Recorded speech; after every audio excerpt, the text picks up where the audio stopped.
Hello, welcome to the Desert Blockchain Mini Conference and Team Hack Attack on Saturday, January the 30th, 2016. It is almost 9:15 a.m. Arizona time, and this session is going to be the mini conference, and we're going to be starting in just a moment. My name is Jay Carpenter. I'm the founder of Desert Blockchain, and we're going to be live streaming this today, recording it for view later on, and we appreciate your interest and participation via watching this video. So it's going to start off with at 9:30. We're going to have a 30-minute session just basically on introduction to blockchain. And then from basically 10 to 11, we're going to have a panel discussion.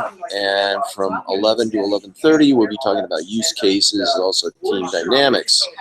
About noon, we'll break for lunch for about an hour. And we'll take the live stream down, and then we'll resume about 1 o'clock with another live stream. So thank you for your interest. Our next event will be the next day-long event will be Saturday, April the 30th, 2016, again here at Gangplank Chandler from 9 a.m. to 6 p.m. Invite you to sign up for that at desertblockchain.com. You can also join the meetup group, which was just recently established, and follow along with announcements as well as conversation with other people that are part of the community. And that is at meetup.com/desert-blockchain. So be sure to sign up for that. We do have a monthly meeting here at Gangplank, and that's on basically the final Wednesday of each month, and that's from 7 p.m. to 8:30 p.m. here at Gangplank Chandler. And during those sessions, we're going to be doing some hands-on provisioning of the blockchain, as well as talking about various topics. And that the next one, our next monthly meetup, will be February the 24th. That's a Wednesday, and that coincides with Hack Night here at Gangplank. So thank you very much for participating, and follow along. I have one in my office. To go play with, but it's hard to get downstairs. Like I saw my second floor. I have a whole desk, but I have one. Well,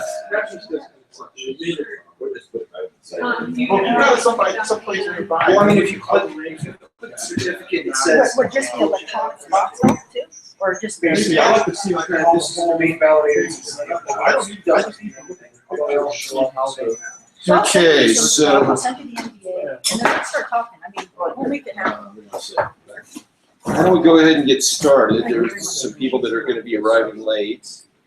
And basically, the way today's going to go is we're going to basically just start with some introductions. This is, first of all, this is your event. This is designed to accomplish 3 things. Number 1 is to build community around interest in the blockchain. Number 2 is to educate around the blockchain. And number 3 is to innovate. So that's basically what we're pursuing today. Anybody have any questions or comments about that? Okay, cool.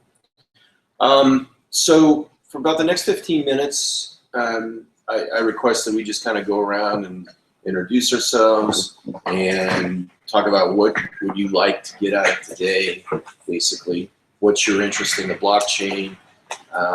What do you have to accomplish with it? What could we cover today and at future events? And then about 9:30, we'll shift into sort of an introduction to the blockchain and talk about, you know, what are your perceptions? What don't you know? What would you like to know? And then there are people here that are experts in the blockchain, and we'll talk about that, talk about some of the possibilities. Then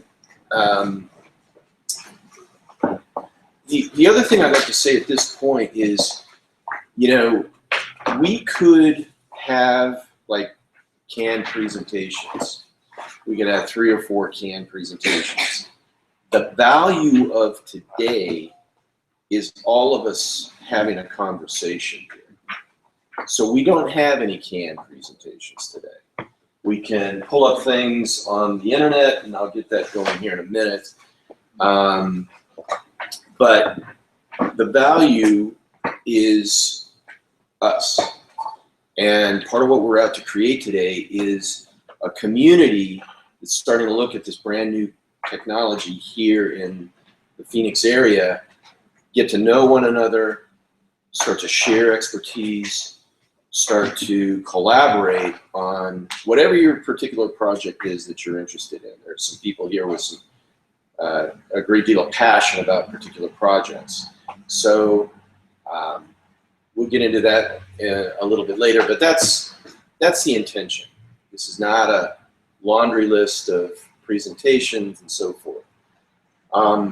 So then at 10, we'll open it up to basically a panel conversation about various blockchain platforms, pros and cons. What do you like about it? What don't you like? What are you interested in using those platforms for?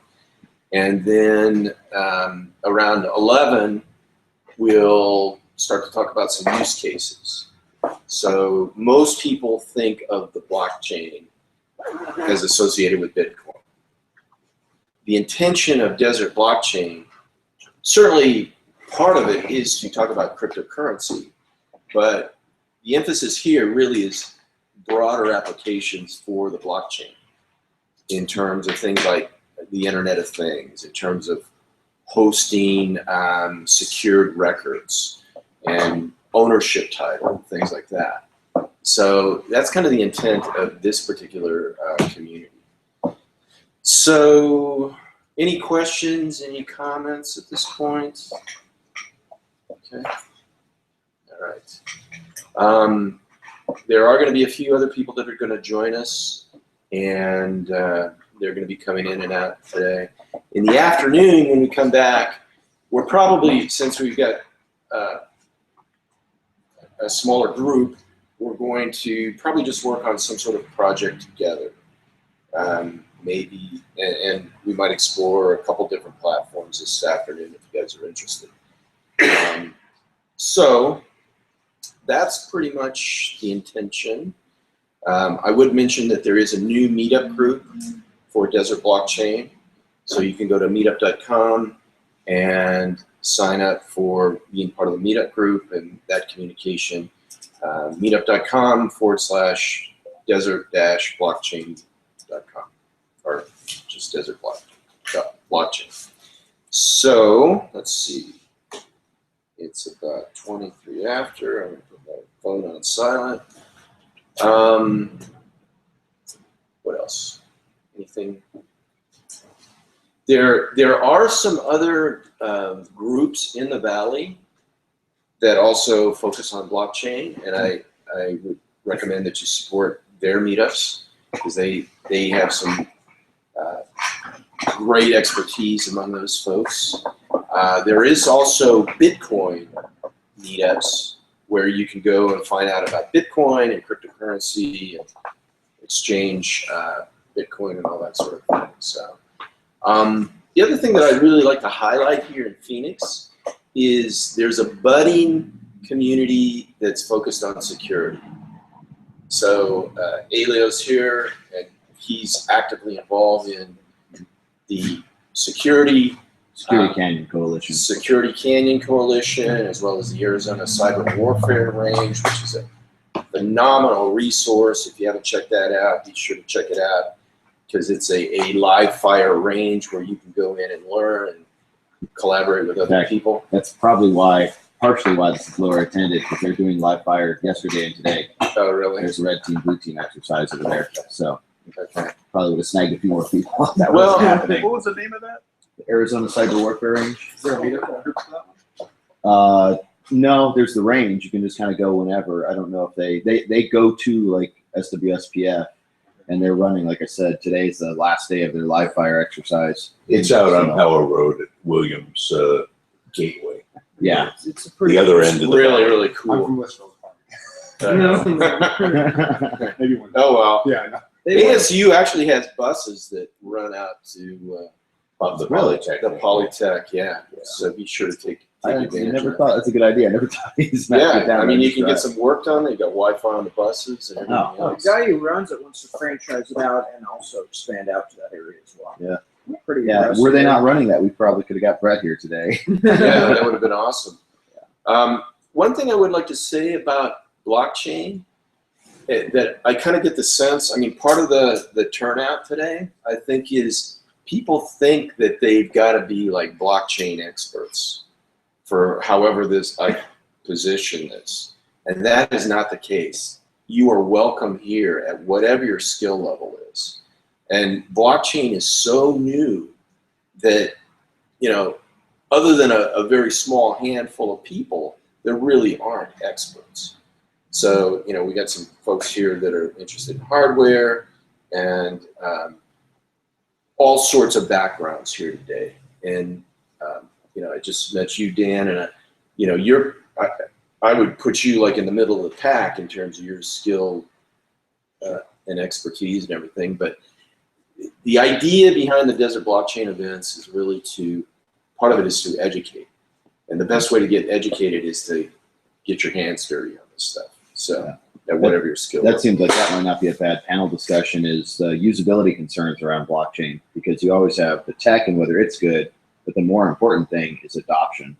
And I don't mean to slander and offend anyone here, but JavaScript, for instance, was an awful little technology when it started. The adoption has gone through the roof, and JavaScript has become quite capable. Yeah. So that's something to look at, is how can we assist those who are curious but not highly technically skilled in getting into blockchain. Perfect. Perfect. All right. So I got two questions. go ahead, Bill. Is there some kind of national thing that promotes it, or is there, you know, I don't know what to call it, but In the financial community, there's certainly 2 or 3 aggregations of big financial companies. Unlike IoT, I don't know that there's really trade associations or standardization committees. right. So yeah, that Um, gets to my second question. But Is is now that true? Yeah, see, because I was involved with it on the periphery because I was helping these guys come up with these Bitcoin mining gadgets that they were building. Hmm. Anyway, but so I was involved with talking to them on the periphery. You know, I still until lately, I didn't bother even figuring out what it was. Mm-hmm. And what I'm afraid of, which is what they were telling me, was that, you know, these guys that work on it before, all these evangelists, would all get killed and they'll be replaced by a bunch of suits, and then they'll go do their thing and make anything else illegal that you want to use, so that now all of a sudden it turns into, you know, owned by the government type situation. And they're trying to figure out a way to get around it, and that was like the worst case scenario fear. Which is, there was an article that's kind of happened, but a little different, and it wasn't actually the suits that messed it up. It's the community has kind of, Yeah. Well, that's They were pretty Anyway, weird. Branched. that's Oh, in the yeah. Bitcoin community. Yeah, that's- Any blockchain implementation is completely independent of Yeah. Bitcoin Right. works. Yeah, So in theory, the issues with Bitcoin now is nobody who's developing. There's 2 or 3 or 4 parties now of how they want to proceed with development, which is important details in the blockchain implementation. They want to change it because it's not. There's a 1 megabyte block yeah. size, and so you can only get so many transactions per second. Yeah. So the issue is, how do they want to implement their blockchain now? So that doesn't mean blockchain's broken. It's just they can't decide on their blockchain. Within Bitcoin. Within Yeah. Bitcoin. But there's a broader range And that is of not in applications. blockchain. It's just how they want to implement their blockchain. They're confused. They don't know. So this, And there are different flavors of blockchain yeah, that we'll get into a little bit later yeah. as So well. we that don't could be worry a about panel. government suits. But let's- Bitcoin for Yeah, And, so and what- I think those questions, Bill, are perfect. Yeah. Because there's a whole bunch of let's say, stories around the blockchain and around Bitcoin, and it's not settled. So before we get into all this discussion, which is awesome, why don't we go around the room and kind of introduce ourselves? What's your background? What's your interest in being here today? And what's your interest in blockchain? So, Okay, I can start. Well, I have a company called Spatial Computing. I'm basically running it out of a leased townhouse so that I can, people can come from around the world to work at it. So I have basically my own workspace, whatever. But what I do is I do embedded computers. I was mostly known for the first customer of Windows Embedded. I did, the BIOS kit that gave you the source code for IBM BIOS, as well as DOS. So you can actually buy the source code for DOS, or at least half of it. So that's where I kind of did my thing. So now what I would like to do is I work with the open source hardware as well as software. And what I'd like to do to promote what's going on is to implement it on a BeagleBoard or some other thing, kind of like BeagleBoard-ish, and implement the blockchain for not just IoT stuff, but be able to use it, just come up with just a example of this thing running, because I know you need to have distributed computers and all of that stuff. So there's no reason you can't implement the whole blockchain thing, have the so-called currency implemented on this thing. And what I like to understand is we should be able to create our own version of blockchain, use our own certificates or whatever, because I actually had a few of these little actual coins that this guy made with the thing, and he said, yeah, anybody can do it, because he was doing it in his house. Is that Mike Kern? Or not Mike Kern? Actually, It was Mike something. Yeah, I forgot his name. Casacious coins, yeah, I have like 3 of them. Wait, what? Yeah, yeah. Statius coins? Yeah, What are those? it's a physical implementation. It's basically it's like one of those wooden dolls that you see people have and then he created this sort of a coin. It was literally a coin. It looks like a euro coin, and he just stuck a thing on the front of it with a picture and a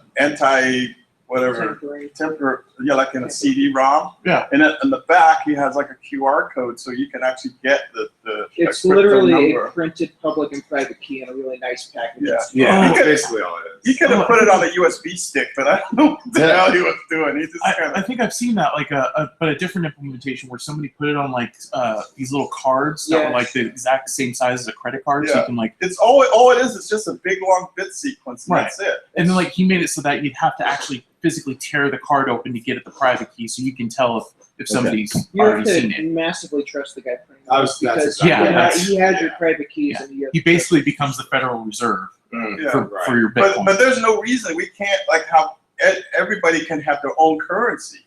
right. That's So that's what I.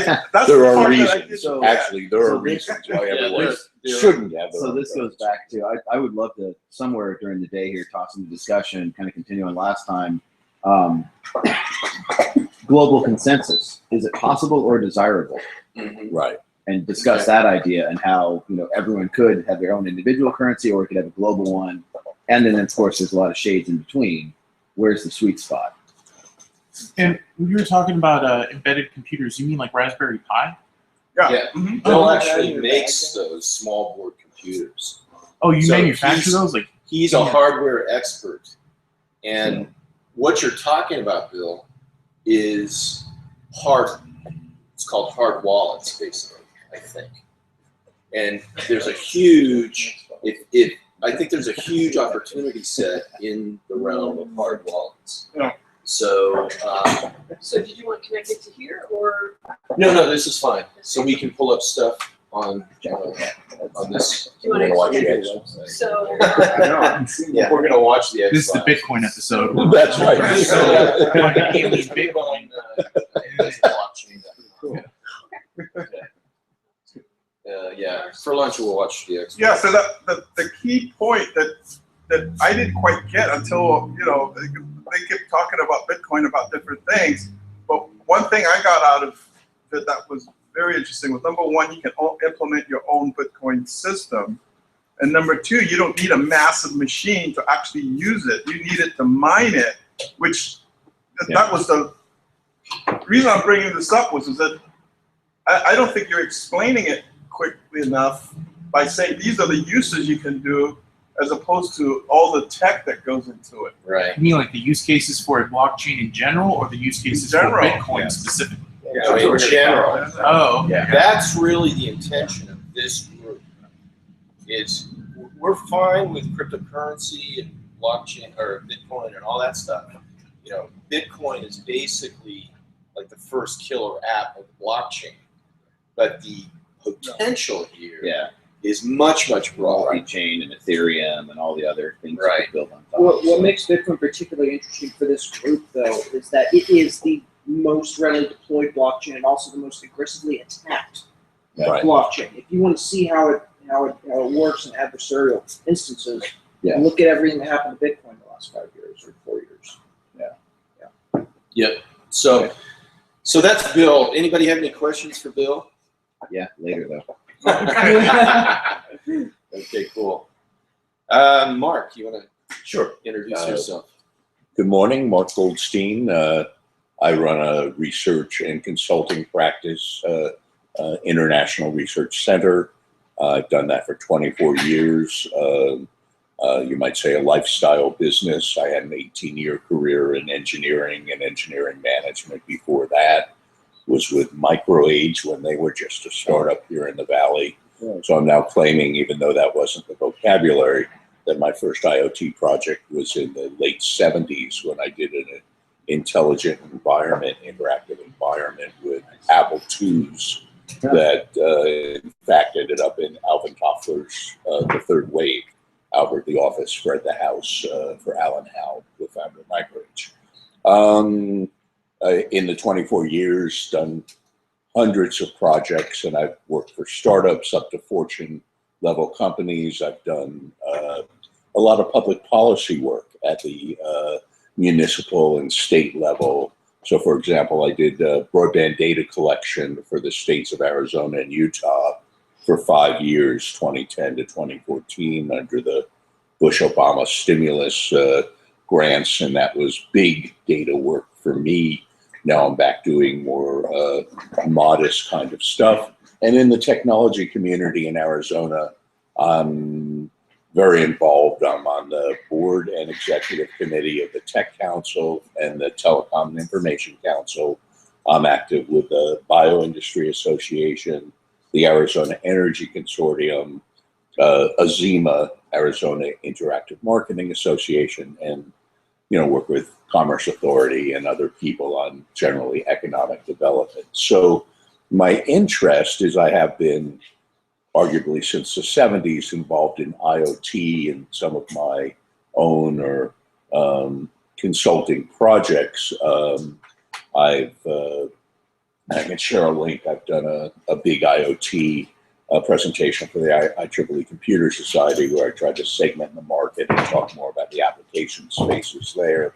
I've brought on associate Steve Epstein, who's traveling at this time, that is an IoT and blockchain oriented person. So we overlapped in the IoT, but we hope to do projects and consulting in the intersection of IoT and blockchain and computer security.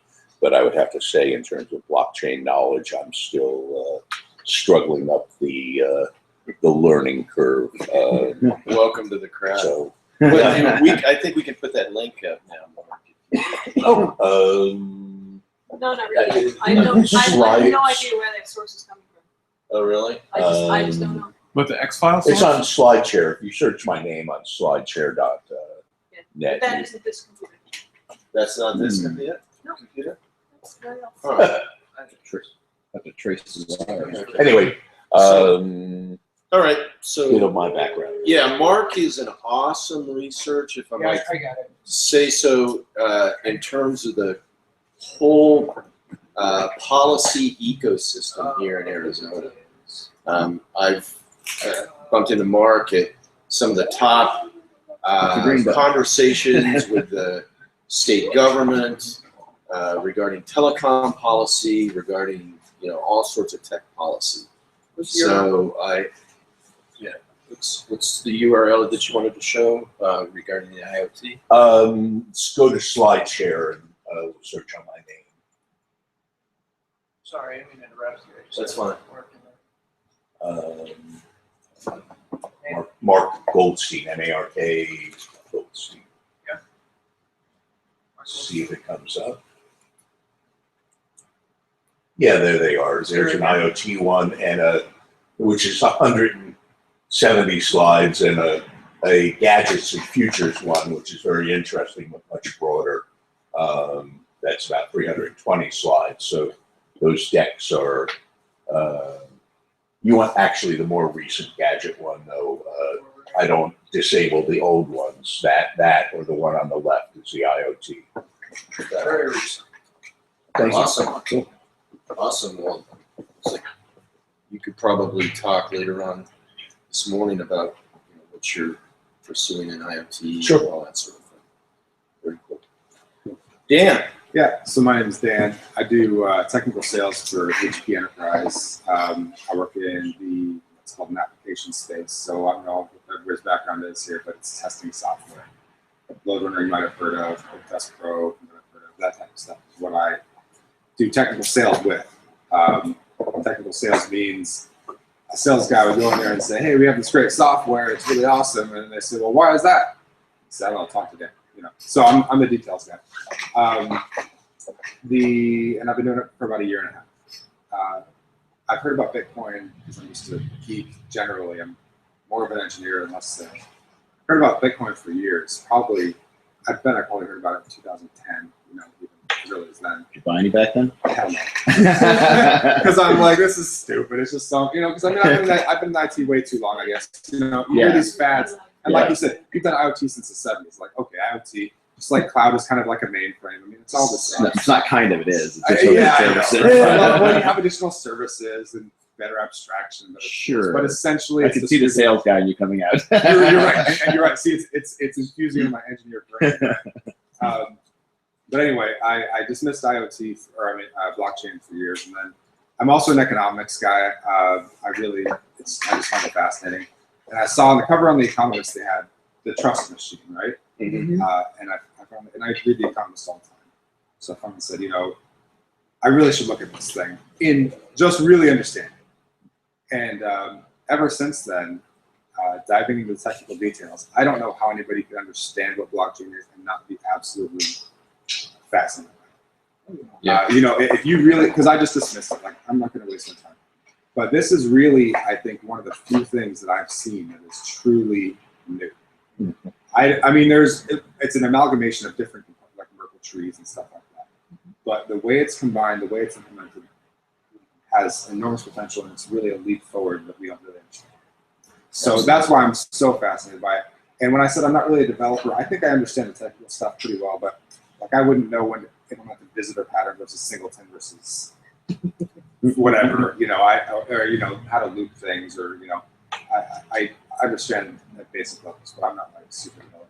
So that's my background. That's it. Cool. Awesome. Yeah. That's perfect. Yeah. And where's the office that you work at? I work at a home, and like I said, I live in Litchfield Park, which is, if you guys know, It is on the west side. that is East LA basically. So it's about 140th Avenue. Oh, wow. Yeah. But this is really cool. I'm glad to be here. Awesome. Thank you for coming, Dan. Yeah. We met at the OWASP session, Oh, Thursday? that's security. Yeah. Well, it's security, and then the funny thing is, it said security and DevOps, right? And I'm more of the quote DevOps side of things, and I work in the application development area, and it's so interesting to see the security guys talk about DevOps because completely different languages. Yeah. I mean, and they didn't. To me, that wasn't even a DevOps conversation. It was still an infrastructure security conversation. So it was really interesting to see those guys in their perspective. There's also an outside chance I might be doing something a little different for HP Enterprise at an American level too. So on that. Well, it's interesting from a security standpoint that everyone wants to point it with, there's no dedicated security team. Everyone wants to be like, well, the developers should know it, the DevOps guys should know it. Everyone should be pen testing each other, and nobody's doing it. Nobody, and it's a disaster. I talked to, and yeah, my job is to go around to the valley and talk to the big companies around the valley. You know, I mean, you name a big company that you might have seen, that's my job, right? And I just don't see a lot of security. No, I'll be perfectly blunt. it's Well, terrible. And Right. Alien, I have been at multiple security groups and meetups here in the Valley. And I was not totally surprised, but I was really struck by the people that are in security are saying that the upper management is just saying, just do it. Just make it secure. And But don't spend too much money. but don't spend too much money, They but don't make it spend any secure money. and don't bother us some with the really details. good low-level conversation. The panel at ASIS last night at the ACTIC, Uh-huh. they went into that. They had some people. They had Jenner was there speaking. They had the guy John from Raytheon, and then they had two Marnies. They had one was the head of security for Desert Schools, and the others for early warning. She's head of security over there. So they had some really interesting discussion of if you're in security, you have to understand the business aspects, and then I asked some follow-up questions about how do you, from the other side, how do you get everyone else thinking in security mindset? Because yeah, you need to understand the business, but the business has to have some basic understanding of, oh, cool, I found a flash drive in the parking lot. Yeah, don't plug that into anything. So Yeah. Well, I think a lot of that has to do with the people that are in security, because it's almost like early days of programming where you get a lot of egotists in there that wants to protect their whatever. And every time I deal with anybody in security, I'll give you an example. I'm working with this guy that actually is building a drone. I'm helping him build a drone, and he has this pen testing thing, and we fly that thing around, and we were going to rig it so that it's an open source project. But the way he wants to do it is, don't let anybody else have it. I just want to be the only guy that has it, even though it's open source. I don't that's want not to a explain security it. guy. Yeah. I'm just saying that's what I'm seeing, because I went to the Black Hat conference and they got all these weirdos running around. You know, like the guy with the painted nails. I don't know if Well, you get been- some of that, but you get some of that. The other thing you get, like last night at ASIS, that's a lot of people. So this is in the ACTIC or the Fusion Center. Yeah. And you get a lot of people that are ex-police, ex-military that have a totally different, that's an operations kind of deal. background. So, But anyway, So- what I was thinking was that maybe there was something I can do in terms of saying, okay, if I understand security enough, maybe what I can do is at least explain to people, these are the things that you go do. I mean, a lot of these government agencies are trying to do that within their own division, but they're sure as hell not going to tell anybody. Well, there actually is movement in the sharing of information. There's White House executive order and There's congressional InfraGard. legislation that. I mean, locally we have InfraGard, we have ASIS, we have ACTRA. Yeah, so that's what I'm going to try to spend some time on.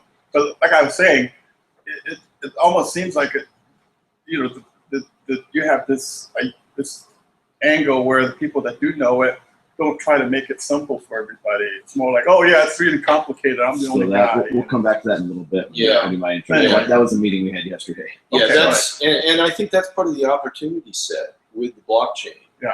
Is how do you add the human friendly factor? Yes. Because and part of the picture for security is it's got to be human usable. And it's got to be comprehensible. So Yeah. we'll have to talk about that Yeah, some yeah. more if you want to throw on board. Okay. Or invisible. Yeah. You don't have to understand it if you don't have to even Right, see it. If it just works.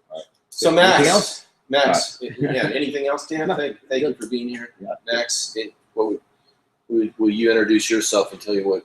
Max, I'm the designated bald guy. So now I'm honored. Web developer, front end stuff, HTML5, back end stuff, PHP, Node. Love me some JavaScript, databases, whatnot. Just all around nerd, or as I like to call, socially impaired. So I'm just here to geek out and code. Good to see Yeah. you. And Max was at the last Desert Blockchain Daylong event, and he was the first one to get multi-chain up and running, and created some assets on multi-chain and so forth. So Yeah, we were like buying and selling lampshades and Yeah. and couches and stuff because it's just like you set up an asset, you give it shares, and you buy and sell shares. So that's what we're doing. So you're gonna do a hands-on demo then? Oh heck yeah! You can do a hands-on demo with multi-chain. Come to me for all your I have a lampshade favorite needs. box that sets up multi-chain in like a second. I built sitting next to you at where were we? Some Labs, I think. Yeah. Yeah, and I was like, yeah, here, vagrant up. There's a box. Vagrant up. There's another box. Let's make them Yeah. talk to each other. Yeah, it was really Yeah. easy to do. You provide the boxes, you can do the demo. Perfect. All right, Lennox. Hello, good morning to you all. My name is Lennox QV. I travel with major like label signed musicians around the U.S. and out of the country, and I'm here to just like learn a lot more. I'm very fascinated by the technology and just what the future like holds for like the blockchain and even Bitcoin and just the technology as a whole. So like and the Internet of Things, but I'm here to learn.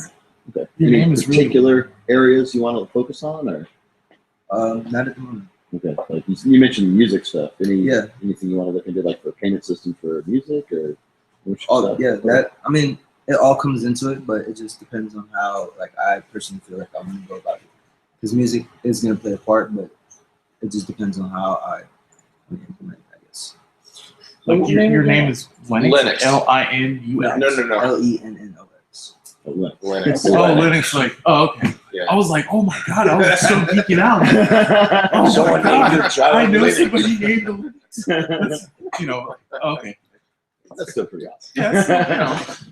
So just so you know, Lennox, some of the folks here today are interested in content management, secure content management, right? And you know, part of content management could be, you know, housing music and housing videos and stuff like that, and adding security to that, and you know, possibly adding payment mechanisms and so forth. So I think that's could fit in nicely with your areas of interest. Okay.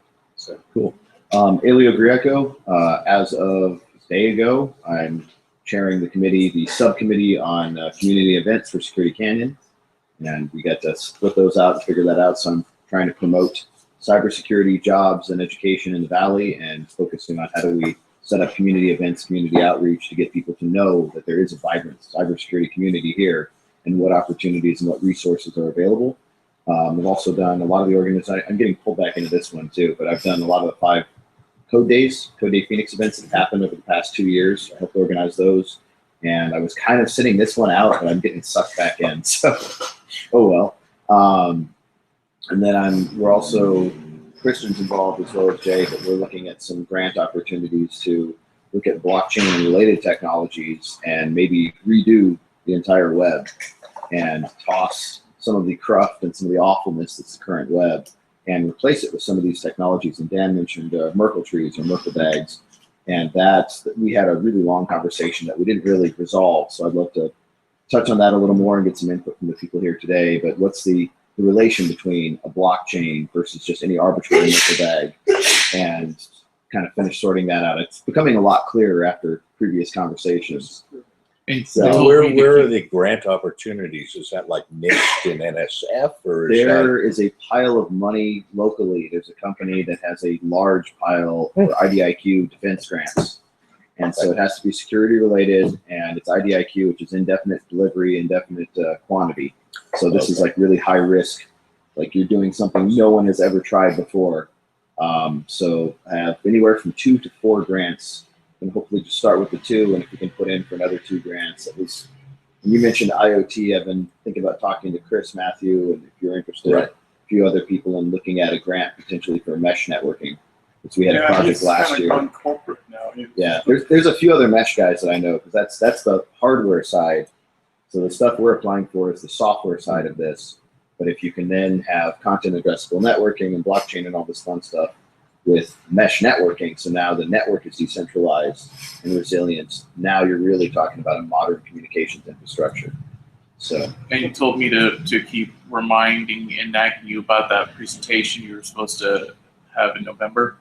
the security one, Yeah, where you're going to go into the intro to digital security, no, the or Nebula. Nebula. Yeah. Okay, That's coming. That's the grant we're talking about. One of them. Oh, okay. Nebula. Yeah. There's Nebula, and then the other one is Pyrozone, which is an educational, so a educational system, so you can actually learn programming. And when you type in a good solution, it's not the one that the guys at Code, what are the ones? Khan Academy, Code Academy. You type in anything, you get a comma off, and they're like, nope, doesn't work, wrong solution. Even if you implement a better algorithm than they have asked for. Oh, so, just do like a simple syntax so check. after tossing this around with a few local tech guys, I think we have the technology we need. We don't need fancy AI like I originally thought, but you can actually make a system that you could challenge people, say, here's the problem, here's some input, some output, examples, write code to satisfy that, and then run a number of different analyses on that code. And then based on the criteria, say, in this case, we're simulating writing code for an Arduino, so you're memory constrained. Minimize your memory usage, or minimize your max stack depth during execution, or this will run on a server. Use as much memory as you want, but you're going to be running a few 100,000 of these concurrently, so minimize processor usage. And make this extendable so we could support any language the community wants to support and any type of analysis the community, if you want to write an analyzer for cyclomatic complexity, awesome. Now you can throw that in the composite score. Do they still worry about that? Because I grew up in the 70s and 80s, and that was when software engineering was coming up. It seems everybody like forgot about that. So it seems like static analysis is really taking JavaScript. off. And I just read a paper just last night. It was on Hacker News. Really interesting paper about. I think it's out of MIT. These guys have written I think it was a neural network. I don't remember if it's a convolutional neural net or just a more vanilla one. But they're writing the system to analyze code, try to figure out the properties of correct code, and automatically eliminate bugs, which sounds like dangerous, crazy voodoo. But the numbers looked impressive. So I'm sure someday computers will be able to program themselves. This looks like one of those very early elemental steps toward that. So Elio, I don't know if related to learning and all that. There's a free code camp, which is like an HTML5, CSS, that one's one of the JavaScript better tutorial. ones. Now that one will actually do unit tests against your code. You can write whatever you want, and it'll actually tell you how long it took to run, and Yeah. render it, and tell you if the rendering's right. It checks the DOM nodes. So there's that, and then there's another site. Code Wars, was it? There's two or three Code that Wars are and Coding closer. Game, which will do it'll let you do C++ or Python or C#, and you throw the code into it. It has to compile within a certain time on their servers, or else they say go away. Yeah. And then they'll unit test that, and then it's supposed to solve an AI sort of challenge usually, but it's fundamentally like search is just like Batman jumping around windows, but it's actually search in two-dimensional. So there's a few We can people- get into some of that stuff in Yeah. the next section, which Sorry. we're going to be talking about platforms So and so anyway, forth. so that's the intro. So in addition, Yeah. I mean, Alio is a great community builder, and he's networked throughout the community here in terms of security, in terms of networking and innovation. And, I acknowledge you for your stand in participation in Code Day, big supporter of education and youth, having a pathway to get into technology and innovation. Yeah. So Likewise, thank you for putting these events together and your participation in security stuff. And actually, if you let me plug one last thing, we're putting together an AZ Tech Summit probably around August. We're just starting planning for that right now. So it'll be a large summit to figure out what do we want to do with technology in the Valley. We have a ton of great resources.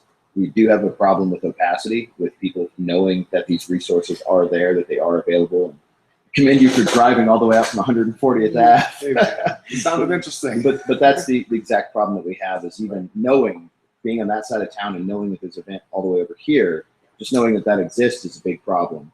And this isn't something you see in the smaller cities, and I mean smaller geographically, New York, Seattle, et cetera. But it's a unique problem we have that I haven't seen an effective solution for, so we need to do a better job of letting people know everything that's going on. I think Meetup is amazing. Meetup, because I mean, I would have done these things for years, but the past month I've gone to like 4 of these Bitcoin blockchains. So Meetup is a fantastic tool. So you're talking about like a conference or like or just Yeah, the Tech Summit's going to be a conference. It's mostly going to be for government, education, and industry. And then we hope to, at the conference, discuss some ideas to do larger community events, stuff like Code Day, stuff like AZ SciTech. There's a number of things that are already going on in different code camps. But again, we hope to address that opacity issue. We have thousands of resources, tons of meetups, tons of all this stuff. If you don't know what's there, it doesn't help you out. So we got to have a way of kind of centralizing this, letting people know, if I want to do this, if I have a daughter who wants to get into coding, you know, into IoT or gaming or whatever it is, I live in this part of town, where do I send her? And right now, answering that question takes way too much work. Isn't that Meetup.com has that feature where you Their search is not great, and they only have a fraction of what's going on.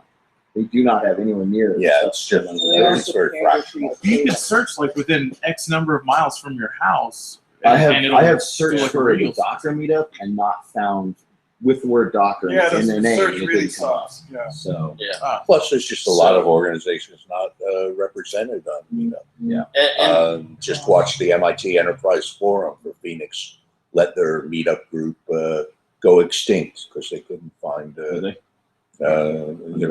community facilitator.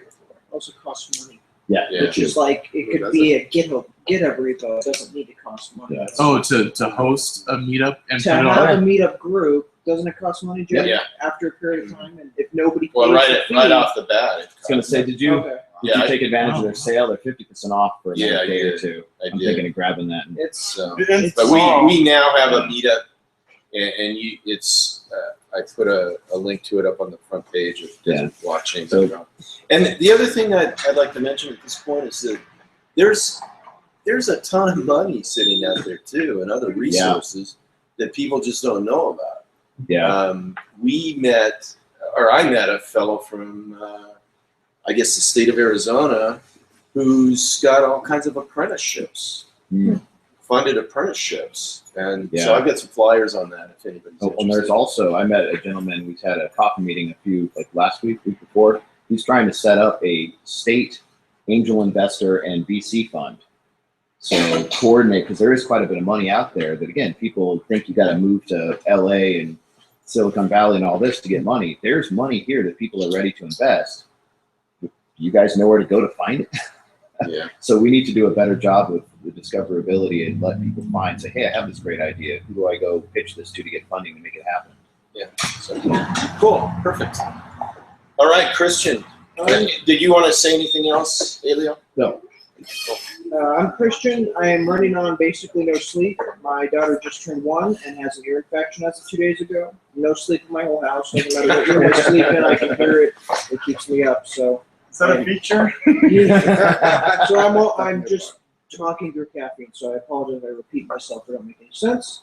I've been consulting for IT, security, development, just domain development for about 12 years on my own as an independent contractor. I sort of specialize in rapid prototyping. I love doing stuff in Python and throwing out old, fat Visual Basic code and stuff like that. I've actually been involved in Bitcoin since about 2012 when I decided PayPal sucked and I wanted a way for the Chinese to pay me in a way where we can get charged back down the road. So it's like, well, you guys buy Bitcoin and send that to me and I'll turn that into money and you guys can charge me back later. But I became way more involved in the niche of Bitcoin when I found a couple websites, and I won't mention specifics what they were, but they were terribly coded, typically in PHP or whatever.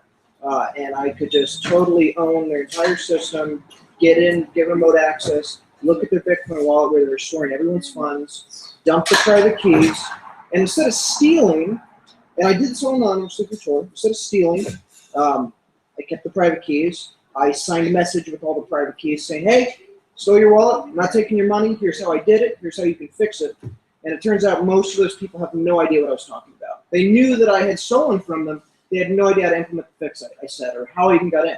And so they would hire me to fix it, and then I would help them rotate their wallets in a way I couldn't steal again. And so that became my niche. And of course, through word of mouth, I became sort of popular, traded among all these little websites in the early days of Bitcoin. And I've been sort of retired from that since like the end of 2014. Earned a lot of Bitcoin, a lot of money in that period of time. Learned a lot. There's a transaction malleability bug, which would, in blockchain implementation, totally screw you up if you're looking at your transaction hashes. They could change right before they hit the block, and you might not know it. All of my implementations were proofed against that. I already knew the attack was coming. I'd already done a pen test on the network. Then the whole thing got hit by it. That's supposedly what killed Mt. Gox. Oh yeah, transaction malleability. A bunch of hackers stole our money, and we double credited them. Anyway, so And you have a degree in computer science or is it no electrical degree. engineering? No, I dropped out of electrical engineering. Self-taught. Yeah, everything's pretty much self-taught. I've been programming since 3 on QBasic. So, and yeah, that's it. So, but I have extreme detail in the Bitcoin blockchain implementation. As of the end of 2014, the whole debate thing where it's going and what's the right side and all that, I just said, I don't care anymore. I'm out of that. Yeah. So, yeah, that's me. So Christian's definitely a great resource for cryptocurrency, security, blockchain, general networking. So awesome stuff. And I'd also like to point out that Elio has a military background. Hardly worth mentioning, but yeah. But Way back when, military intelligence. so briefly, he has a great deal of experience in the military and all that thinking. At Fort Huachuca? Or, Yeah, do you know Jerry Proctor? I do not. I was in very briefly. I was Okay. in, trained, got sick. That was pretty much No the end of it. So, was not the whole NSA doing crypto crypto work that I had hoped, but it got me into startups accidentally. So, Yeah. it was worth it. All right, so any questions, any comments before we get in, start looking at different platforms to consider? No, I think it's going to be good. Got some great people here. Yeah, cool. All right, well, if you guys don't mind coming up here and sitting up here so you can be in the hangout, and then you are free On the way to up.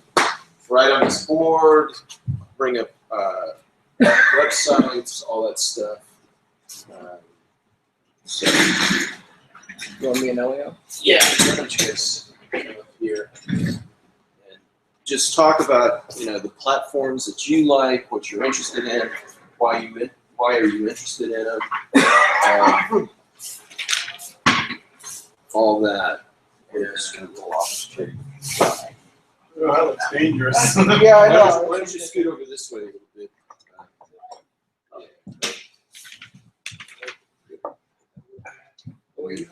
If you can scoot over just a little bit more this way.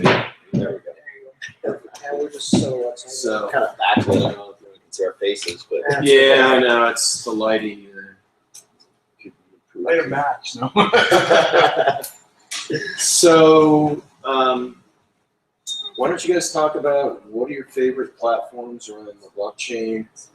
Please talk a little bit about Nebula, how that fits into the mix. And gonna have to let me know if I'm going too long because we could spend the rest of the day on that. so, no, just, and then take questions. And if you want to pull up sites on the internet, there's your ticket. You want to go first? Well, okay, so if anyone doesn't really know what a blockchain is, from what I understand of Wikipedia, real quick, it's a permissionless distributed database, which means nobody in particular has permissions. It's all consensus, and that's all decided by your implementation of blockchain. They're all based on the Bitcoin protocol in some sort of fashion. So Satoshi Nakamoto did his little release of Bitcoin, which is a blockchain implementation, and nobody really knows who he is. No, they never found them? Don't even know if that's his real There's name. like a new guy who's Satoshi Nakamoto every year, and it's And there's been whisperings that they don't think he's an actual person. They think it was like NSA who actually developed a lot of this, and they just use that name to try to pretend. So who knows? But he is a mystery whether he even is one person. his coins haven't been touched since 2012. You can see where he mined in the Genesis block. His coins landed in certain addresses that are not free. That's millions of dollars. Yeah. Almost if not a billion. Yeah, I was gonna say it's a lot of money, and so that's the fact that those aren't moving is sort of reassuring. Which also kind of points to it being a larger org that's nothing on a federal budget. But anyway. If you guys could talk up just a little bit louder. A feature of most blockchains is that it's a continuous growing list of data records, like a ledger, and it grows indefinitely. The state it represents doesn't necessarily grow indefinitely, but the ledger will continue to grow into infinitum. What did I write here? It's hardened against tampering and revision by all parties as a minor. Shouldn't matter if you're a minor or a guy sending a transaction or a guy receiving a transaction. If you do it right, most of the time, if not all the time, nobody can mess with your blockchain implementation and steal other people's coins or move transactions or change the way things are moved around. Actually, let's take 1 second here. How many people are familiar with basic cryptography and hashing and public key infrastructure? Did we spend any time discussing that, or is that boring? Oh, okay. So all transactions are represented by secure hashes, which are mathematical functions where you feed in arbitrary data and it spits out gobbledygook, essentially. But the gobbledygook is basically a fingerprint of what you threw in. Nothing else, theoretically, if it's done right, nothing else you throw in will create the same gobbledygook. And so you can use that to verify that something is the same on both ends of the spectrum. Transactions done through secure signatures. So that's public-private key cryptography. That's where I have a key that I keep private, and I can sign a message. And as long as you have the public version, you can verify it, but you can't also sign a message with that, sort of. And you can encrypt data to me, but that's not really used in most blockchain implementations for encryption, really. There's cryptographic functions for the signing of things, but no actual encryption. It's hardened through the use of proof of work or proof of stake. There might be other methods in new blockchains, I don't know, which is basically, it's difficult to mine a block. And so the miners select what transactions to include into the block, which represents the change of state. And then they do something that's really difficult, like generate gobbledygook with a certain number of zeros in front of it. And if they can do that against the data that they have against all the transactions and then announce it to everybody, everyone will be like, oh yeah, that works. It's really easy to verify a hash. It's really difficult to generate a lot of them in a small amount of time. And I don't know proof of stake. You know proof of stake? That's something I think we'll have to defer to Jay to, because I haven't done enough background to go deep into that. Okay. The last time I heard about proof of stake was in 2013, and it was a broken idea. But it's been implemented. What I'd like to say about proof of stake is that seems to be the direction people are headed with the blockchain. Is proof of work has unleashed this insane computing war, where blockchain, or excuse me, Bitcoin, actually has more computing power than Google, Amazon, Apple, everybody. I mean, it's this really, really tightly focused computing power. Hashing power. This is the thing. We'll go into that briefly. This is the problem with that, is that we're using all this compute power that basically we're just using it to make heat. Yeah. It's not very useful. And Looking for a prime number. yeah, I mean, the evolution from doing it on a CPU to doing it on an FPGA to doing it on ASICs, which are application-specific integrated circuits, has made the power has gone way up. If you have an ASIC, that is the fastest possible thing for doing that computation. It's hardware custom made. You don't have any pipeline issues, no cache issues. It just stuff flies through those ASICs as fast as possible. But the problem was the innovation in computing was general purpose. I got this thing sitting in front of me. I can repurpose this computer to do whatever I want by changing the software. With an ASIC, you lose that ability. So we built this huge compute infrastructure that is amazingly good at doing these cryptographic hashes and nothing else. Yeah. And we're wasting all this energy, and over time, it's actually designed so that when they took that into account when they designed Bitcoin, that over time, computing would just naturally continue, with Moore's law getting faster and faster. So over time, it takes more and more work. That proof of work went from a relatively small amount of computation to a much, much larger amount of computation over time. Yes. And it's also modeled against the size of the network too, right? So proof of work. I think there's a fixed factor, like how many leading zeros on the hash, but there's also, yes, there's an adjustable, scalable factor. There's difficulty by consensus, Yeah. and which is determined by implementation. It says if the block was discovered in this certain amount of time, We So- estimate it took this many hashes, so we want this many zeros next time to make sure the bit So- is rising or The dropping. bigger issue with Bitcoin is that what we've done now with proof of work is we're trading real tangible resources, electricity, silicon, all this other stuff. We're trading it, and as of last year, it's probably worse now, but as of last year, to mine 1 Bitcoin, if you're not using renewable energy sources to power your rigs, you're looking at pumping just shy of 1,000 pounds of carbon into the atmosphere to mine 1 Bitcoin. And you never get that back. The only way to deal with that is to amortize the cost over time. So if we keep using Bitcoin for 100 years, that doesn't look so bad. You know, you burned a little carbon, burned a little energy, but you got to use this payment network for 100 years at least. So it's worth the effort. The problem is that people abandon Bitcoin in the next 5 or 10 years. We've thrown away a huge amount of tangible resources, all in the name of owning some really big number, which is kind of ridiculous. And that's the big issue with proof of work, which is row computing, power added, and that's how we determine how to make it difficult. Proof of stake is different. Right. So proof of work was great to get the ball rolling. And Dan, you're interested in economics. And the blockchain languished for a couple years until all of a sudden there was this economic incentive to push it forward via Bitcoin. And then all of a sudden it exploded. So we've gone through this kind of initial phase where it's gathered a bunch of interest, but now everybody's moving towards proof of stake. So what's proof of stake? Proof of stake is basically some way that I can prove that I control or own some sort of resource. So there's various ways to do that. That's all up in the air right now. That's part of what this community could innovate around. Now, I personally am interested in naming, addressing a number.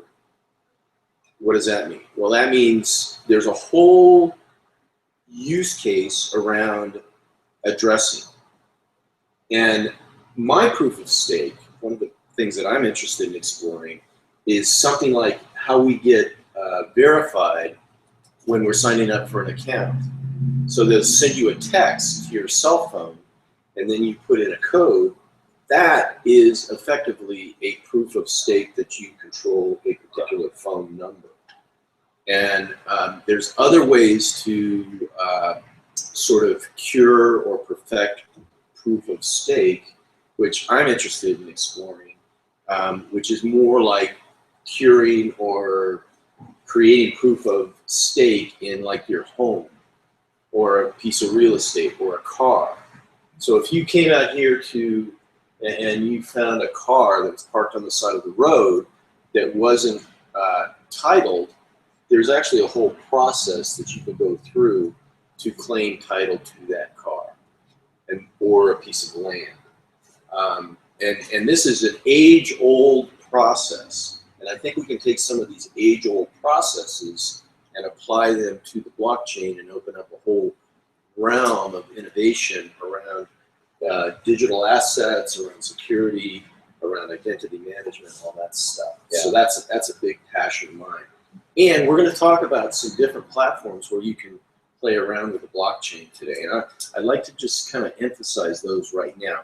Number one, the Bitcoin is built upon something called Bitcoin Core, which is the whole open source protocol for the blockchain that's behind Bitcoin Core. Sorry, it's supposed to be the reference implementation. It was originally called Bitcoin QT. Okay. You know more about that than I do. Sorry. For sure. Yeah, that's fine. But that's been sort of the first successful implementation of the blockchain concept. And a lot of people have forked that, and they've done other things, and you can get the open source. And right now there's a whole community debate around Bitcoin Core, and one of the lacking parts is governance. And that's another thing that I think we have some opportunity to innovate here in Phoenix and Arizona is around governance. And Mark, I really look forward to your input around that. Because there's a whole debate around how does this fit in with legacy regulation. So you know, as we progress, we'll put up some links to some great talks by experts around all these issues. But Bitcoin Core is one. Ethereum is another platform that's very ambitious and sort of looking at blockchain 2.0 and 3.0. That was honestly what got me really interested in blockchain. I saw Bitcoin. I'm like, oh, that's cute. That builds on the Danish work that followed on Phil Zimmerman's work on PGP. Sure. And that which was a precursor. So you had PGP, you had this whole payment system that was kind of pre-Bitcoin in Denmark for tolls. And then you saw Bitcoin, and like, that's kind of neat. But Ethereum is really, to me, what got me interested. I saw that project. I said, wow, now they're talking about doing really interesting stuff. Yeah. And not just cryptocurrency, but building a whole distributed trust and consensus and legal platform on top of it. So yeah. And Microsoft has gotten very interested in Ethereum, and one of the resources that's available to us to experiment with is they have put up a blockchain implementation on Azure that's basically based upon Ethereum. Now, I haven't played around with that, but that's certainly an opportunity to play around with. You can play around with Ethereum directly, or you can go to the Microsoft Azure cloud and start to build your own blockchains. I understand. Again, I haven't done this, but I shouldn't say we're being recorded, but Microsoft, I know people who work there, really sharp individuals. They got great employees, but I don't like that company. I think you're the only one in the room that has that opinion. I know some great people who work there, and they are razor sharp. So Yeah. they have some wonderful employees. That's a culture problem. Yeah. I actually think that's coming Yeah. around. And in the last year and a half, though, I mean, like, It's been everything fun. up to There's that. a lot of. I mean, It's I been think fun watching Apple and Microsoft start to switch places. yeah, but I think that's a what do they call it? That's just a life cycle of companies. I mean, it used to be IBM was the model of this kind of thing, and then they changed. Microsoft, and then anytime soon, Google's going to be like that. Apple went through that transition. Yeah, they're turning to the organizations. dark side pretty heavily lately. Yeah. So I don't like Well, that one at all. There's a whole ecosystem that is going through this process of filtering out, okay, how do we do this balance between open source and proprietary?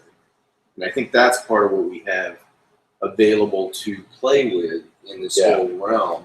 Because I know, it's the funding, the policy, how do you get people to get interested in working on this stuff? All of that is in this whole state of flux around proprietary, open source, funding, all that stuff. Yeah, and that goes to deeper structural issues of society. They're just the fundamental ideas of open source versus proprietary stuff, which has been around way before computing. But I mean, that's where computing came from. Open source is where it all started, and I think open source is where it needs to be long term. And so these little forays we've had into proprietary have been interesting and informative, mostly from the bad side of things. You see a lot more bugs. You see all kinds of shady stuff going on. So I don't think proprietary software, as more and more stuff moves to being driven by software, whether it's just standard computing, mobile devices, IoT, or even some of the new implanted stuff. Thank God they're convening summits on security for pacemakers and insulin pumps, because I really, if I needed one of those put in, I would not trust proprietary software to be running my body, any part of my body. I've seen horrors in proprietary software. So we'll see in the next 20, 30 years if people come back around and realize that proprietary is pretty much the only way to do it properly. So. Proprietary, I think so. Open source. Yeah. So there's Bitcoin Core, there's Ethereum, there's one that we've experimented with here, which is called multi-chain, which is where you can create your own private blockchains with permission granted. Now, it's supposed to be open source, but they haven't open sourced it, which is a concern.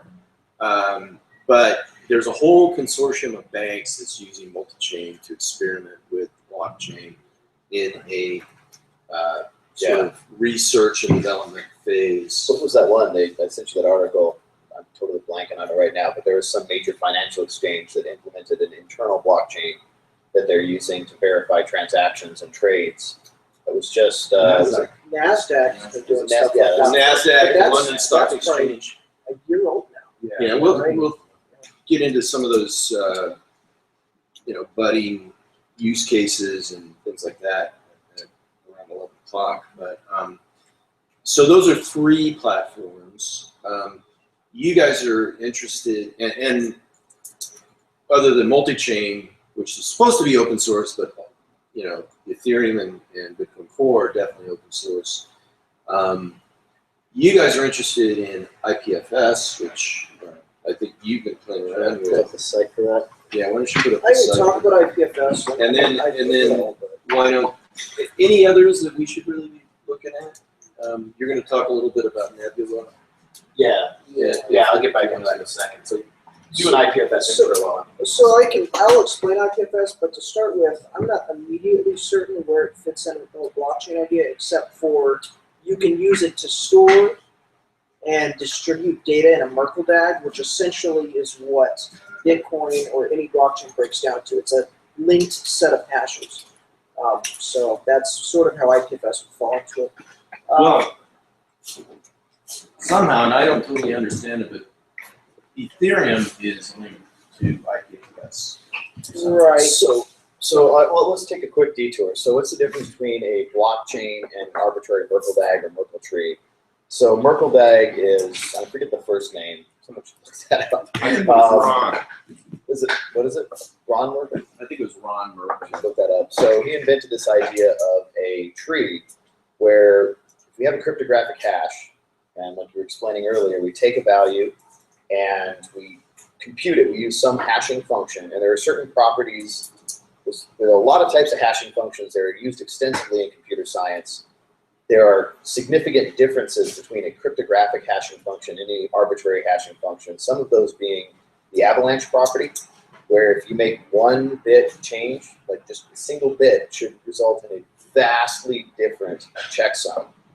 So it's easy to detect changes, versus there are perceptual hashing algorithms where if images look similar, they hash to very similar values, and you can just lexicographically sort a set of perceptual hashes to find similar images. So those are on opposite sides. There's a few other properties. Ideally, you should have a uniform distribution across the input space. So if there's a maximum number for a given hash function, there is a maximum number of input values it can represent. So you're saying it'll only hash to one value. That's true. That should be true for a properly constructed hash function. For every value under this cap, it should map to a totally unique key value. But because you're mapping a larger value, a larger input to a smaller output, fundamentally you have a many-to-one mapping problem. And once you exceed that, there's an infinite number of values. And so there's an infinite number of values that all map to a given hash function, but a lot of those are of increasing length. So there will always be collisions. This is just anytime you have a many-to-one mapping function, it's not possible to guarantee a unique value. You can guarantee up to a certain ceiling. Beyond that, there will be collisions. A good feature of a cryptographic hash function, a modern one, is it's collision resistant. It's never collision proof, but collision resistant, and that's defined by the fact of here's how mathematically it's determined. You can't reverse it, and here's how much computing power it takes to determine it. And here's the computers today, or here's the theoretical perfect computer built out of the sun. Yeah. Right? And can we ever compute collisions given infinite data storage and infinite power? How long will it take? Yeah, such like a pre-image attack. Right. Does So it depend on how sparse your data is? Elaborate. What do you mean? Well, the theory is that you have, let's say I'm trying to get a hash of, a whole bunch of data that's very similar values. Yes. And nothing else. So if you don't, match the algorithm to the data set input that you have, you could potentially have, a large number that's all the values that you care about ending up with one hash. Yeah, and that would be a collision. So a good hash function below that ceiling value, so there's a certain number based on the length of the hash. So SHA-1 is it 160 bytes? So that can count up to 160 bits. So that would be 2 to the 160th power. So it can represent that many unique values. So anything above that now will have to trigger a collision just because it's a many-to-one mapping. So anything below that value, ideally, all those values should be mapped to some hash value, and there should be no overlap below that if the function was constructed properly. It's kind of like, what's the probability of two snowflakes being identical? That used to be a good example. They just seen, yeah, I've seen 2 articles in the last few days. I'm just trying What's to. the probability two articles looking? Yeah. So I'm just trying to boil it down. I think of it like finding a grain of sand That's the better one. on the beach in Santa Monica, and assuming that every single grain of sand is different. That's what I consider like a private key to be. And if you take it even, technically, these hashing functions start to create unique items that exceed the number of molecules in the universe. So let's look at 128-bit value. So a lot of people are like, 128 bits no good. That's not strong crypto anymore. So there is a famous back of the envelope calculation. Is anyone familiar with ZFS, the zettabyte file system? So ZFS is a file system that uses 128-bit address space. So that's huge. Most file systems, if you look at the original FAT file system, do you remember if that was 16-bit for the original 8 or 16? I think it was FAT16 was one of the most rudimentary file systems. It's very unsophisticated, highly prone to fragmentation. And so you can only represent up to 2 to the 16 values, which I'm trying to remember the cutoff for that. I think 32 bits 4 gigs, so 16-bit is just, I don't even know if that's a gig. I think it was less than a gig. It's like it's maybe a few It sounded like a megabytes. Yeah. So that's pretty easy. If you need to explore, if you need to zero out a disk that's holds 2 to 16 bytes or bits, it doesn't take very long. On modern hardware, you're probably talking a minute or 2 tops, if that. As you keep doubling, as you go to a 32-bit key space, it's not twice as much space. Every time you add an extra bit, you're doubling the search space. And so now you have 4 gigabytes, which you can zero out relatively quickly on modern hardware, but it takes a lot longer because it's a lot more zeros, a lot more data. And as you go to 64-bit and you go to 128-bit, there's this famous calculation. If you were to just, assuming maximum efficiency on all counts, assuming you had a storage medium that could use the minimum required amount of power to flip a bit, and you could actually have 128 bits worth of storage, just to zero out that file system, based on those calculations, the amount of energy would be the same amount of energy, well, more than enough, I guess, to boil all the water in all the oceans on Earth, just to zero 128-bit file system. So searching 128-bit key space, which is more intensive than just zeroing 128-bit space, it's not physically possible. Until we make massive advances in physics and computing, you can't even just look at each spot in the 128-bit key space. And doesn't Ethereum use 128-bit address space for their Ethereum virtual? I mean, it's something huge and crazy like that. Right? So if we ever go to 100, with the current state of our technology now, there's no way we could go to 120-bit operating systems, because in order to go that far, those 120-bit operating systems would have to be powered by something that could boil the ocean. So we could, and there actually have already been chips. Apple's powered PC chips before they switched to Intel had 128-bit vector units. But there's a difference here. There's manipulating 128-bit wide values, which is not a problem, versus exploring the full 128-bit key space.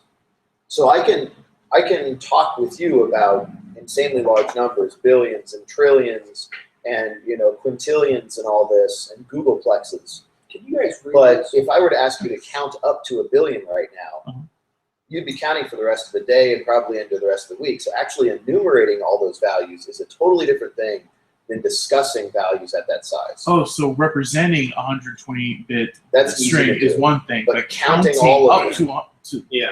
yeah. It would be like it would be like, again, going back to the grain of sand example. It would be like if there was 1 grain of sand on the beach that contained the private key of this hash, you would have to go out and try every single grain of sand on Literally the what you beach just and said, except beyond like if you in use order the to sun try to dice sphere, guess and I that had 1 grain of sand. And it's easier to snap a picture of the beach and Yeah. see all the grains of sand than it is to count each individual grain of sand that makes up. That's one way to look at it. But if you hold that grain of sand in your hand, which is your private key, then you control whatever the asset is behind that cryptographically secure element. Yeah. So, but if you lose that grain of sand, So public and private keys are slightly different. Hashes are generalized. Public and private keys you would want, well, I was gonna say a really large bit space, but an electrical curve you get over So with symmetric ciphers, 128 bit is more than enough for well into the foreseeable future, probably ever. So AES 256, sure, why not? If you want a 256 bit key space, which is, not twice as large, but I'm not even sure I know the name for the number, how much larger that is than 128 bit, because a 129 bit key space is twice the size of a 128 bit key space. So 256 is that raised to several more powers. Exponential. Yes. So Now on what you were mentioning with public-private key, there's symmetric crypto where we take some data and we munch it around and we use a certain value to tell us how to move it, and then we use the same value to do the reverse maneuvers to get the data back.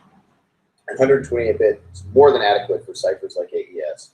For public key, if you're talking like the RSA or anything similar to RSA, you're talking about taking really huge prime numbers, multiplying those, and that it's all based on multiplying extremely. When I say large, if we had a piece of paper several times the size of the whiteboard and we wrote it out nice and tiny, like handwriting size, it would take several sheets potentially to represent some of these numbers. They're enormous numbers. But again, our key space now is not all the numbers. Our key space now is primes. And so there are many fewer primes in 128-bit key space than there are numbers. So that's why with PKI, you have to choose much larger. That's why you see RSA keys that are like 4096. But so in Bitcoin, they actually don't use RSA. They use elliptical curve cryptography, which is another public signing sort of, public-private key pair algorithms. But they can get away with 256 bits, and that is as good as a 20. So yeah. 20 well, before we get too deep into cryptography, why don't we bring it back to different platforms? But the takeaway on this cryptography stuff is that it becomes very, very secure and very, very highly unlikely that somebody's going to be able to crack it. And that's really the key in all of crypto. There's no certainty. What you're trying to do is trying to say, because there's always that possibility, no matter how big your key space, it's always possible that someone could just guess and get the right key first try. It's kind of like playing the lottery. You're hoping to guess and you get the right key, except the key is a randomly chosen number.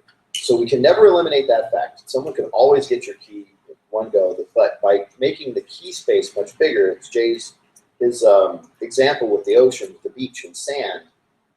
The bigger the sandbox, the chances of you finding that one grain of sand that we care about, the bigger the sandbox, the bigger the beach, the more remote that chance. This cryptography that we're talking about basically makes figuring out the winning number on the lottery ticket for the $1.5 billion lottery ticket. It makes that look like pin the tail on the jockey. It makes that look like a certainty. It makes it look like child's play. Yeah. But to get back to the lottery ticket example, the bigger picture of this is that this whole realm that we're talking about starts to push responsibility to the edge. So there isn't a Visa or a MasterCard customer service center that you can call up if you lose your private key. If you lose your private key, you're done. And that's a big factor when we're talking to the companies that are in security and the companies like Target that are getting breached with their centralized databases. Now all of a sudden there's this new avenue to take the responsibility off the companies and push it out to the individuals. How that's going to play out, I don't know. Yeah. But it's a huge paradigm shift from having these central repositories of valuable information that can be hacked, and then Target is responsible for it. Now all of a sudden there's a whole new opening to push that responsibility out to, Grandma Carpenter. Yeah. And it's if she loses her private key, it's her problem. It's mirroring cash. Yeah. It's an electronic version of cash. Because with cash, you get a physical object. If you lose cash, if you lose gold coins, I mean, right now there's tons of gold coins sitting at the bottom of the ocean. This is why people go treasure hunting, because it's an actual asset. And if the ship sinks, if there's a storm, no one gets that back unless someone goes down there and spends a lot of effort and money to retrieve it. Same kind of thing with Bitcoin, except the effort and money you have to retrieve lost coins is you have to figure out that private key, which is a monumentally, basically an impossible And if task. you could do it, it would render Bitcoin completely useless anyway, so why bother? So, Kristen, if you would talk a little bit about IPFS and why you like it. And what Sure. Yeah, we're going to switch it back. If anyone wants to see this image, you can just Google Bitcoin protected by the laws of the universe. It's essentially the entire talk you just had, except broken down into like sci-fi talk of a perfect computer under perfect conditions, just counting to the numbers we mentioned, and the universe would fail before it was done. It's just not going to happen. All right. So we have IPFS. I don't know what you want to click or whatever. I'll just sort of. So IPFS is quite. What's the word? So this is not aggressive. Anyway, it's supposed to stand for the Interplanetary File System. I thought that name was super duper goofy and silly when I first heard it, and I almost immediately dismissed it based on the name. Elio likes the name. I've grown to like the name. The only problem with the name is we're not an interplanetary species yet. No one's We're stuck on this deploying one, this to so it's a Mars, little so you bit can't call it. overambitious. But if you don't like that name, just think of Internet Protocol File System, which is the other way it works. The point of it is supposed to be a peer-to-peer centralized file system. It's supposed to establish the permanent web, right? Where sometimes you'll visit a link on the internet and someone took it down and get a 404 error and what the heck, my website's gone, or it's GitHub and they're down for 3 hours and now you can't get to your repo. IPFS essentially wants to decentralize the way the internet works when it comes to static assets by identifying everything, a content addressable hash, right? The secure function. I have an asset, I ran it through a hash function, now it's available on the IPFS network by that hash. Not just single objects, but Merkle trees, which means here's a hash, it comes to a root website, and you can click any of the links, and they're all part of the same cryptographic hash all the way down, and then themselves are their own trees or objects. It's completely decentralized and built very heavily on things like Git's Merkle DAG, and BitTorrent. BitTorrent for the swarming mechanism and how to get files and assets to each other. So it's supposed to scale very well, like BitTorrent has. And it also uses the DHT, which makes it decentralized, a decentralized hash table. Yeah, distributed, I think, usually, but that works too. Distributed, sure, yes, distributed hash table, which means if the guys who released IPFS wanted to shut it down, theoretically, if they implemented it right, you can't shut it down. Similar to Bitcoin. You want to shut down Bitcoin? Say Satoshi Nakamoto tomorrow says, I don't like that Bitcoin exists. Well, you can't kill it. It's just going. It's this ever-moving machine. So for a great example of that, Nutella, or most people know it as LimeWire, that was never supposed to be released to the public. It's a fully distributed system that uses a lot of these same principles and predates IPFS. And the music industry has been trying. They've been spending tens of millions of dollars annually to pay companies to try to degrade the service of that system and try to inject bad packets and put bad content in there to get people to stop using it. They have not been successful. So a fully distributed system, or as we used to call them, cloud systems, but now cloud just means hosted services, Yeah, the only way to shut the system down is to get rid of all the nodes. You have to shut every single node down. It's not like Napster or Skype that were partially distributed, but they had central coordinating servers where you just go after the main server, the whole system stops. So you have wonderful durability. And the thing, I should try to pull up the slide up, the Internet Archive, because that's their job, is trying to suck down and archive the entire web. They have some excellent numbers on link rot, which is links that used to point to content disappearing and that content becoming unavailable. So a lot of these systems, whether it's IPFS or Freenet or CamelyStore or Nutella, any of these systems try to address that issue of, if we make data available, how do we make sure that data stays available for the future for anyone who wants this data? And how do we get around this problem? I think it was like 90% over, got to look this up, but the time frame was that over a few years, 90% of the links disappeared. And that content is no longer available, which is a really, I mean, basically you could say the internet has amnesia. You cannot trust the data to stay. And I think Christian's interested in hacking, maybe this afternoon we'll play with this, on a way to create something similar to the Wayback Machine, which is what you're talking about, using the blockchain or IPFS. But before we move on, there's an analogy that I'd like to throw out there that I kind of find useful. Is this whole system is holographic, in my view. It's not a bad way to put it. So in other words, what do I mean by holographic? Each part contains the whole. So you should maybe explain true laser holograms before it's. Well, I'm not gonna go into holography because an easier way, or something that's maybe more familiar, is like DNA. So every cell in our body contains the complete chain of us. Yeah. So this is a similar ecosystem where every single part contains the whole. Yeah, and the whole it holds a little bit. The holograms are actually the perfect analogy. And if you build the system properly, again, perfect analogy. I was blown away when I learned this. I always thought holograms are just these little 3D pictures. So true laser holograms, when you take a photo, you get just a flat image of the light hitting that sensor plane. When you take a hologram, a true laser hologram, you split the beam of light, you shine one beam directly on the holographic film, you bounce the other beam, so that's your reference beam, you bounce the photographic beam off of the scene and onto that film.